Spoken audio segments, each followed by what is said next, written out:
Que Alberto Fujimori, en aras de la verdad y nada más que la verdad, él recibió un país en decadencia, él recibió un país en una crisis total. Recordemos que el primer gobierno del expresidente Alan García fue no terrible, fue horroroso, con una hiperinflación que creo que no tenía ni salvavidas.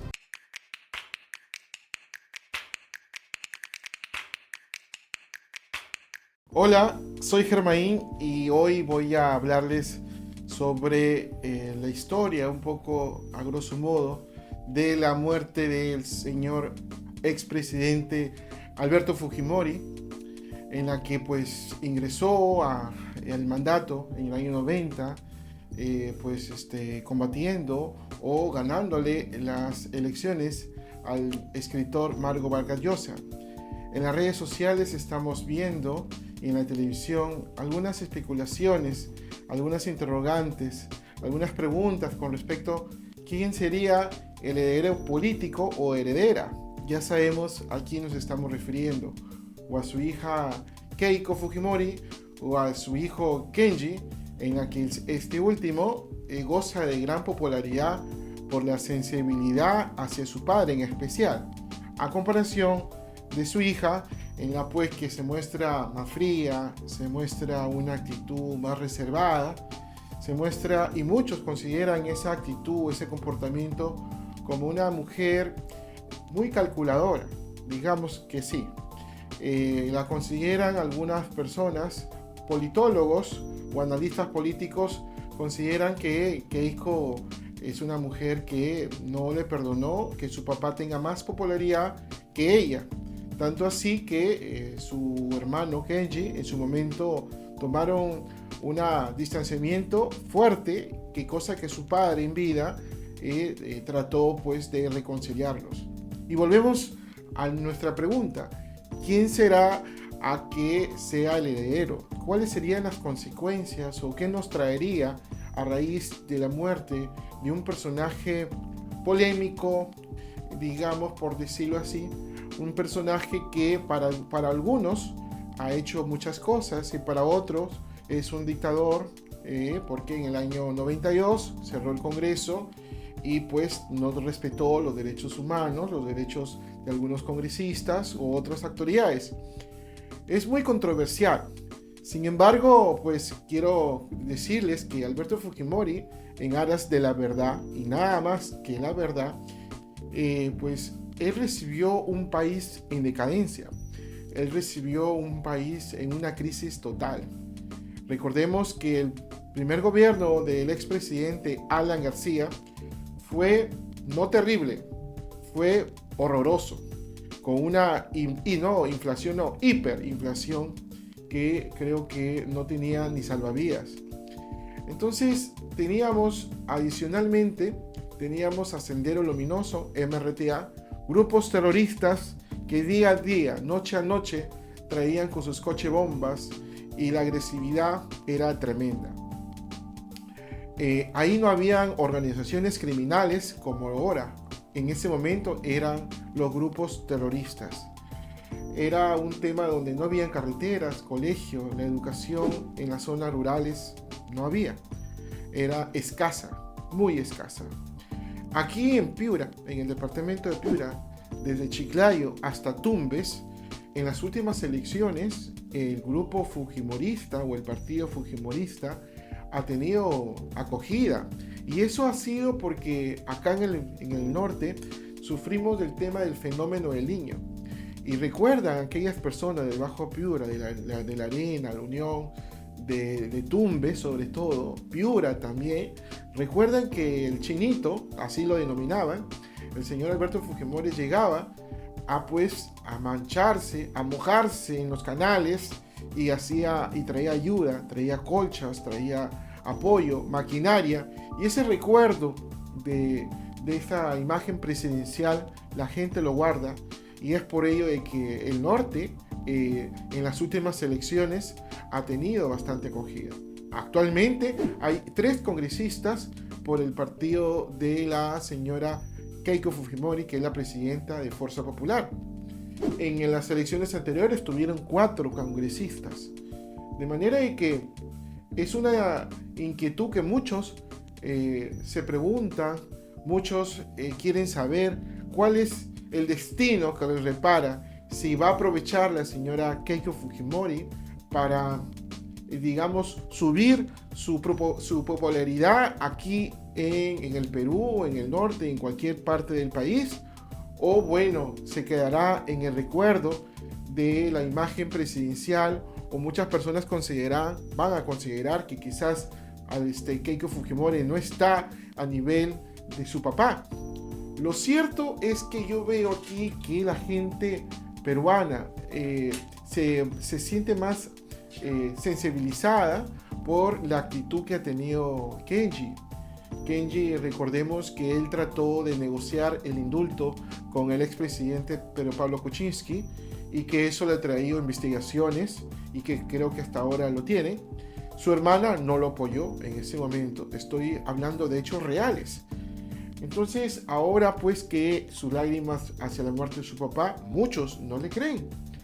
Porque consideran que su papá, como cualquier hijo, consideran en las redes sociales que ella debió ayudar a su hermano, digamos, en el sentido que ella más bien le dio la contra, digamos, hablando como familia, ¿no? Sin embargo, pues ella pesó más el tema político, pensó que eso le iba a mirar como una imagen de intachable, como una imagen impecable, cosa que no fue así.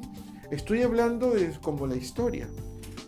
Alberto Fujimori en el año 90, él fue un outsider. Nadie lo conocía. Era un catedrático de la Universidad Nacional y a la vez era, creo, presidente de la Asamblea Nacional de Rectores, ¿no? En esa época no había la SUNEDO. Y él pues visitaba las distintas universidades y veía que estaban pintadas de los logos y algunas frases en alusión de Sendero Luminoso. Alberto Fujimori, tenemos que recordar también que él le trajo un elemento, digamos, que lo retrasó, que lo manchó, que es el señor Vladimiro Montesinos. Porque si hablamos de la historia de Fujimori, tenemos que hablar lamentablemente de este personaje oscuro que trajo mucha corrupción. Vladimiro Montesinos corrompió a todas las instituciones del Estado. Está preso y creo que seguirá por buen tiempo más. Alberto Fujimori confió mucho en esta persona. Creo que se pintó como a Vladimiro Montesinos ante el señor Fujimori, se pintó como un personaje intelectual, como un personaje que le traía soluciones ante cualquier problemática, pero detrás de este personaje había un tema personal de que no hacía ayuda hacia la gente por esta filosofía de vida, por esa sensibilidad, sino que traía un ego, ¿no? Corromper y también un tema de narcotráfico. Vladimiro Montesinos corrompió a todos, congresistas tránfugas, también al Poder Judicial, al Ministerio Público, ni qué decir de las Fuerzas Armadas, ¿no? Sus promociones, porque Vladimiro Montesinos fue militar, después fue abogado, y él conocía muy bien personajes de las fuerzas militares, y pues subió de rango aprovechando en el cargo que estaba como asesor presidencial y controlaba todo. Él, repito, corrompió hasta lo más mínimo en todas las instancias del Estado. Este personaje le trajo mucho daño al señor Alberto Fujimori, dejándose llevar por sus asesorías, por sus recomendaciones. Y tenemos que decir también que Alberto Fujimori en su primer gobierno lo hizo bien. Tenemos que ser no mezquinos, tenemos que reconocer lo bueno. El señor Alberto Fujimori sí, no solamente trajo abajo, digamos, el tema de Sendero Luminoso, los grupos terroristas que en aquella época se vivía, sino que recibió también un país desastroso, como lo mencioné, y lo pudo, digamos, sobresalir, salió airoso en este tema. Alberto Fujimori era impensable de que en corto tiempo, en menos de 2 años, él trajo, digamos, inversión a este país. Pudo la moneda nueva que ya, digamos, se introdujo en esa época, pudo darle mayor estabilidad y eso trajo mayor inversión al país.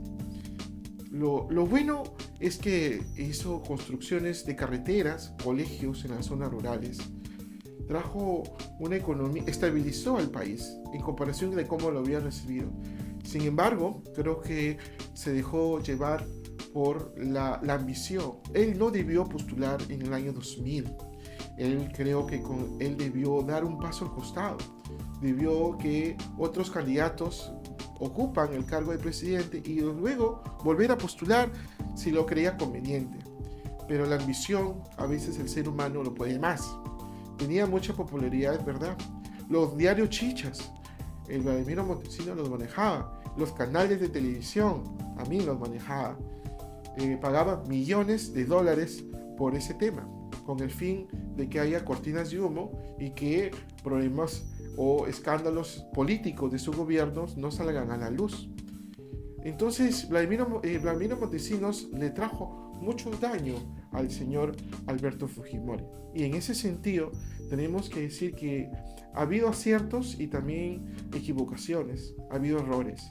Tenemos que decir que el señor Alberto Fujimori en su primer gobierno fue muy bueno. Estabilizó al país y también se comprometió a destruir a los grupos terroristas. Trajo educación, construyendo colegios, y es por ello de que todavía hay mucha gente, y no lo digo yo, lo dicen todas las personas que en las redes sociales se manifiestan de distintos puntos del país. Y aquel que diga lo contrario simplemente es una persona mezquina o no quiere ver los hechos, la historia. Yo creo que aquí, con la muerte del señor Alberto Fujimori, nos abre la puerta de un antifujimorismo. Ya creo que estamos en una época donde tenemos que mirar hacia adelante con mucho optimismo por nuestro país y ya no dejarnos llevar por los odios, ni por los resentimientos, ni nada por el estilo.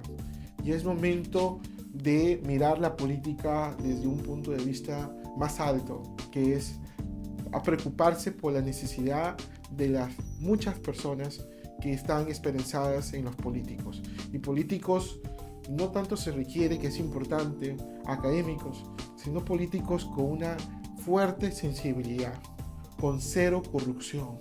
Eso es lo que se quiere en estos momentos, eso es lo que anhela la gente. Y tenemos que los jefes o los presidentes de los partidos filtren a sus personas, filtren a sus candidatos, filtren a aquellas personas que realmente quieren contribuir y no por intereses personales que solamente van a tratar de enriquecerse por un ego. Y no les importa si están en un partido o en otro partido. No les importa. Ellos no tienen un modo de pensar de vida. Simplemente más pesa sus intereses. Y no les interesa, pago la redundancia, pisar a quien sea. Yo he querido darles una muestra aquí de un poco de historia del señor Alberto Fujimori, donde él pues luego de salió el video Juramori, ¿no? En el año 2000, el destape de la corrupción que ya existía en el segundo gobierno de Alberto Fujimori, y él se fue a Japón, donde luego su error fue quizás políticamente pensar que lo iba a controlar nuevamente, y donde llegó al país de Chile, a Santiago, y luego fue extraditado a Lima, a la capital del Perú.